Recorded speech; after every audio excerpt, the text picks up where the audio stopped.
Bonjour les amis, merci d'être là comme toujours. Donc aujourd'hui, je vais te parler de passif et d'actif. On va tenter ensemble, de manière très simple, de faire une différence entre ces deux notions.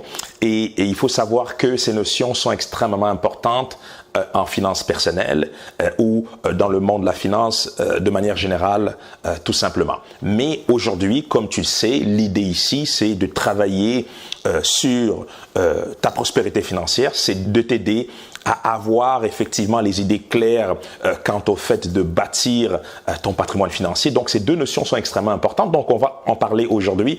On va prendre quelques minutes pour en parler aujourd'hui. Voilà. Donc, passif et actif. Je te dirai tout de suite d'entrée de jeu, le gros problème que plusieurs personnes rencontrent quant au fait de développer leur patrimoine financier ou de assainir leurs finances personnelles, bien souvent, le problème vient du fait que ces personnes ont du mal à différencier un actif d'un côté et un passif de l'autre côté, ou tout simplement ces personnes ignorent totalement ces deux concepts. Voilà. Donc aujourd'hui, on va éclaircir un tout petit peu, bien entendu, en quelques minutes, mettre sur la table les principes de base pour différencier un passif d'un actif. Voilà. Donc, en finance personnelle, concernant tes finances, quand on parle d'un actif, c'est que tu dois comprendre, c'est qu'un actif, c'est toute chose que tu achètes avec ton argent ou que tu crées de par tes connaissances, de par tes capacités physiques ou intellectuelles, peu importe, toute chose qui, en retour, va te ramener de l'argent. Voilà. On peut donner comme exemple, tu décides d'acheter un bien immobilier et tu mets ce bien immobilier en location et tous les mois, tu perçois un loyer. Idéalement, on veut que ces loyers, une fois qu'on déduit toutes les charges liées à la possession et à l'exploitation de ce bâtiment, de ce bien immobilier, on veut qu'il reste un cash flow positif, donc que les dépenses, les charges soient inférieures au loyer que tu perçois. Dans ce cas-ci, ton bien immobilier est un actif, tout simplement. De l'autre côté, si tu achètes, on va prendre un exemple assez simple, tu achètes une voiture pour tes courses quotidiennes, eh bien, cette voiture va te coûter de l'argent pour l'entretien, pour le carburant et il peut y avoir effectivement d'autres dépenses comme effectivement les assurances, etc., etc.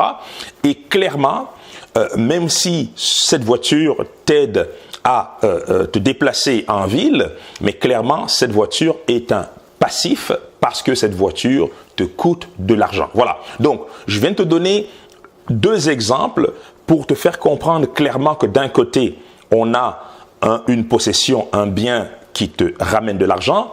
De l'autre côté, on a un bien qui te coûte de l'argent. Donc, actif, passif.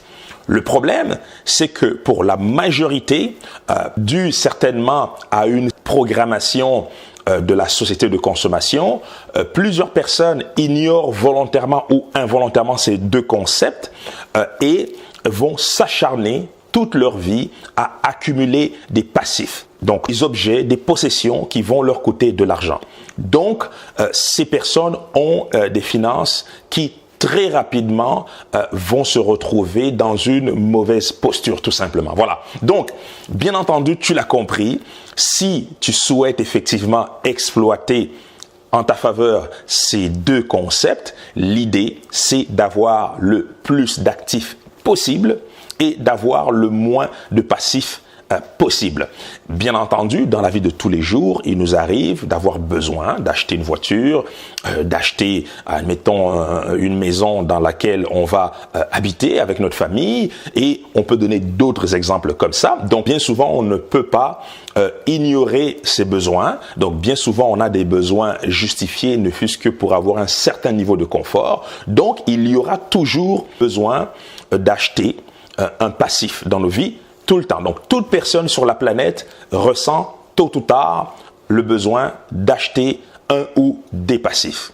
La meilleure technique est bien entendu d'avoir plus d'actifs que de passifs, mais même dans le cas où on a besoin de passifs, dans un monde idéal, la personne qui a un certain contrôle de ses finances personnelles se retrouve dans une situation où c'est les revenus qui vont découler des actifs qui vont venir financer effectivement nos passifs. Voilà. Donc, idéalement, ces revenus doivent être des revenus dits passifs à ne pas confondre avec le concept d'un passif que je viens de dire. Donc, quand on parle de revenus passifs, c'est simplement des revenus qui sont générés de manière automatique sans que nous ayons pour autant le besoin d'être physiquement en train de travailler. Voilà. Donc, idéalement, nos actifs devraient générer des revenus, voilà, sans que nous ayons besoin d'être là présent constamment à travailler, compte tenu des limitations que nous avons dans une semaine par rapport au nombre d'heures possibles pour travailler.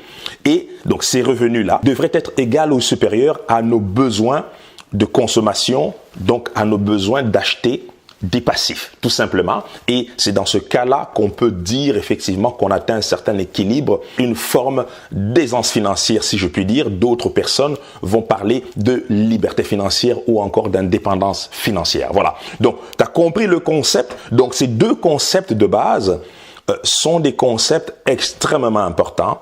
Il faut que tu puisses les intégrer dès aujourd'hui parce que tu vas voir quand on parle de finances personnelles, d'améliorer ses finances, c'est un ensemble de concepts simples, mais pour une raison ou pour une autre, plusieurs personnes vont volontairement ou involontairement les ignorer parce que nous sommes comme ça au quotidien bombardés de toutes sortes d'informations et ces informations viennent, si tu veux, nous embrouiller un peu, viennent diluer toutes ces connaissances que nous pourrions mettre en pratique pour améliorer réellement, concrètement notre vie. Voilà. Donc, très, très important aujourd'hui, si je veux que tu retiennes une chose, passif, actif. Le passif te coûte de l'argent, l'actif te ramène de l'argent. Voilà. Donc, je vais finir cette vidéo en faisant quand même une certaine nuance. Dans certains cas, effectivement, un passif peut se transformer en actif et un actif peut se transformer en passif. Donc, il faut simplement comprendre le concept qui se cache derrière. Je vais donner un exemple rapide. Un bien immobilier que tu achètes comme résidence principale est un passif. Donc, parce que ça te coûte de l'argent, ne fût-ce que par rapport aux dépenses régulières d'entretien et puis d'autres dépenses qui peuvent découler d'une utilisation normale d'une résidence principale. Voilà. Donc, c'est clairement un passif, même si certaines personnes vont faire croire le contraire. Voilà. Clairement, c'est un passif.